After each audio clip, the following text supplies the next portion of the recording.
नमस्कार साथियों। आज हम बात करने वाले हैं अजीत पवार जी के बारे में। आप सभी को पता है कि आज वो हमारे बीच में नहीं रहे, लेकिन कुछ उनसे जुड़े हुए फैक्ट्स और इंटरेस्टिंग न्यूज़ मैं आप सभी के लिए निकाल के लाया हूँ। तो चलिए बिना देरी के शुरू करते हैं।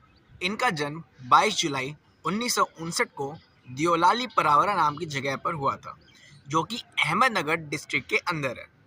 ये महाराष्ट्र के longest serving deputy chief minister थे until his death in 2026। अब बात करते हैं इनकी पॉलिटिक्स में एंट्री की। अजीत पवार ने 1982 में पॉलिटिक्स में अपनी पहली एंट्री की थी, जबकि उन्होंने एक कॉरपोरेटिव शुगर फैक्ट्री के बोर्ड का इलेक्शन जीता था। 1991 में वो पुणे डिस्ट्रिक्ट के सेंट्रल कोऑपरेटिव बैंक यानी कि पीडीसी के चेयरमैन बने और 16 साल तक इस पोजीशन पर थे। उन्होंने पहली बार बारामती लोकसभा सीट से इलेक्शन जीता था, पर कुछ ही दिनों के बाद उन्होंने ये सीट अपने चाचा शरद पवार के लिए खाली कर दी थी। उसी साल 1991 में वो बारामती से एमएलए बने और तब से लगातार 9 बार वहीं से जीतते आ रहे हैं। वो महाराष्ट्र के 6 बार डिप्टी चीफ मिनिस्टर रहे, जो कि एक रिकॉर्ड है।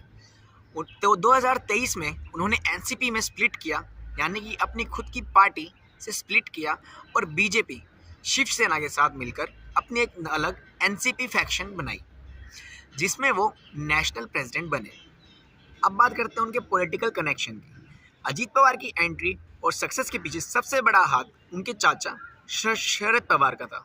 उनका पूरा पॉलिटिकल फाउंडेशन पवार फैमिली की लेगेसी पर टिका था। शरद पवार महाराष्ट्र के सबसे बड़े लीडर्स में से एक है।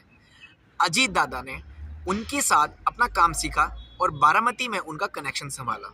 शरद पवार ने ही उनके अर्ली 80s में कॉरपोरेटिव सेक्टर में प्रमोट किया था। उनकी दादा वाली इमेज और काम करने का फास्ट स्टाइल उन्हें ब्यूरोक्राट्स और लोकल लीडर्स के बीच पॉपुलर बना गया। इस कनेक्शन की वजह से वो पार्टी के अंदर शरद पवार के बाद सबसे बड़े इन्फ्लुएंसिंग लीडर बन गए। लेकिन 2023 में उन्होंने अपने मेंटर शरद पवार के साथ रास्ता अलग कर लिया और बीजेपी शिवसेना के साथ हाथ मिला लिया ताकि अपनी अलग पहचान बना सके। अब बात करते हैं उनकी एजुकेशन, स्कूलिंग और कॉलेज के करियर्स की। स्कूलिंग, उन्होंने अपनी शुरुआत पढ़ाई दियोलाली परावरा अहमदनगर से की और 10th वहीं से की थी। 12th स्टैंडर्ड उन्होंने अपनी हायर सेकेंडरी सर्टिफिकेट HSC की पढ़ाई Maharashtra education society high school Baramati से 1973 और 74 में पूरी की थी। 12th के बाद उन्होंने बीकॉम के लिए मुंबई और कोल्हापुर के कॉलेजेस में एडमिशन लिया था, लेकिन उनके पिता अनंतराव पवार के निधन की वजह से उन्होंने बीच में ही पढ़ाई छोड़कर बारामती वापस आना पड़ा। अजीत पवार अक्सर मजाक में कहा करते थे कि उनका एक सेमेस्टर बाकी रह गया, इसलिए वो ऑफिशियल फॉर्म्स में हमेशा उनको खुद को 12th पास आउट ही लिखते हैं, ग्रेजुएट नहीं। अब बात करते हैं कि कौन कौन से डिपार्टमेंट्स अजीत पवार ने संभाले। अजीत पवार ने अपने लंबे पॉलिटिकल करियर में कई बड़े डिपार्टमेंट संभाले हैं। अजीत पवार महाराष्ट्र के फाइनेंस एंड प्लानिंग मिनिस्टर थे। कॉरपोरेटिव लेवल में उन्होंने अपना करियर एक कोऑपरेटिव शुगर फैक्ट्री के बाद मेंबर्स के रूप में शुरू किया था।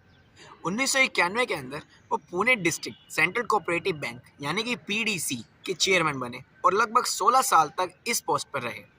वो पहली बार बारामती से एमपी चुने गए, लेकिन शरद पवार के लिए उन्होंने इस पोस्ट से रेजिग्नेशन दे दिया था। सुधाकर राव नायक की सरकार में वो पहली बार मिनिस्टर्स ऑफ स्टेट्स MOS बने, जहां उन्होंने एग्रीकल्चर और पावर डिपार्टमेंट संभाले। एनसीपी बनने के बाद वो विलासराव देशमुख की सरकार में कैबिनेट मिनिस्टर बने और उन्होंने इरिगेशन यानी कि सिंचाई डिपार्टमेंट जैसा बड़ा डिपार्टमेंट संभाला। वो कई सालों तक पुणे के गार्डन मिनिस्टर पालक मंत्री भी रहे, जिससे उन्होंने लोकल कंट्रोल भी बहुत स्ट्रांग हो गया। पृथ्वीराज चौहान की सरकार में वो पहली बार डिप्टी चीफ मिनिस्टर बने। इसके बाद वो अलग अलग सरकारों में कुल 6 बार इस पोस्ट पर बैठे। अब बात करते हैं कि वो इतने फेमस किस रीजन की वजह से थे। अजीत पवार को उनके फास्ट डिसीजंस मेकिंग और स्ट्रॉन्ग एडमिनिस्ट्रेशन के लिए जाना जाता था। लोग उन्हें दादा इसलिए कहते थे क्योंकि उनका काम करने का स्टाइल बहुत ही टू द पॉइंट था। उनका सबसे बड़ा अचीवमेंट बारामती को एक मॉडल सिटी बनाना है। उन्होंने वहाँ वर्ल्ड क्लास एजुकेशन इंस्टीट्यूट बनवाए। बारामती में इंफ्रास्ट्रक्चर, रोड्स और इलेक्ट्रिसिटी की सुविधा बाकी महाराष्ट्र से बेहतर मानी जाती है। आज के समय में अजीत पवार का निधन 28 जनवरी 2026 को एक दर्दनाक प्लेन क्रैश में हुआ। इस घटना ने पूरे महाराष्ट्र को सदमे में डाल दिया था।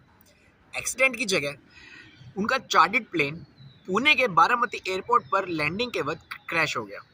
शुरुआती जांच के मुताबिक खराब विजिबिलिटी मतलब कि कम रोशनी और घना कोहरा इसका बड़ा कारण था। पायलट ने दूसरी बार लैंडिंग की कोशिश की लेकिन वो असफल रहा, पर एयरक्राफ्ट कंट्रोल होने से बाहर हो गया और उसमें आग लग गई। इस हादसे में अजीत पवार के साथ 4 और लोग मारे गए।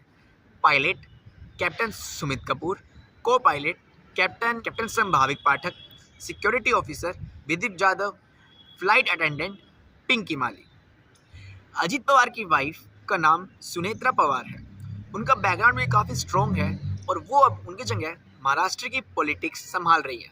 अजीत पवार के निधन के बाद उन्होंने 31 जनवरी 2026 को महाराष्ट्र के डिप्टी सीएम मिनिस्टर बनने का सौभाग्य मिला, जो कि वो महाराष्ट्र स्टेट की पहली डिप्टी सीएम महिला हैं।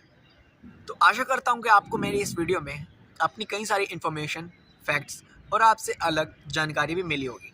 अगर आपको वीडियो पसंद आए तो प्लीज़ वीडियो को लाइक करना, शेयर करना, सब्सक्राइब करना, कमेंट करना और हंसते रहिए, खुश रहिए, मुस्कुराते रहिए। जय हिंद।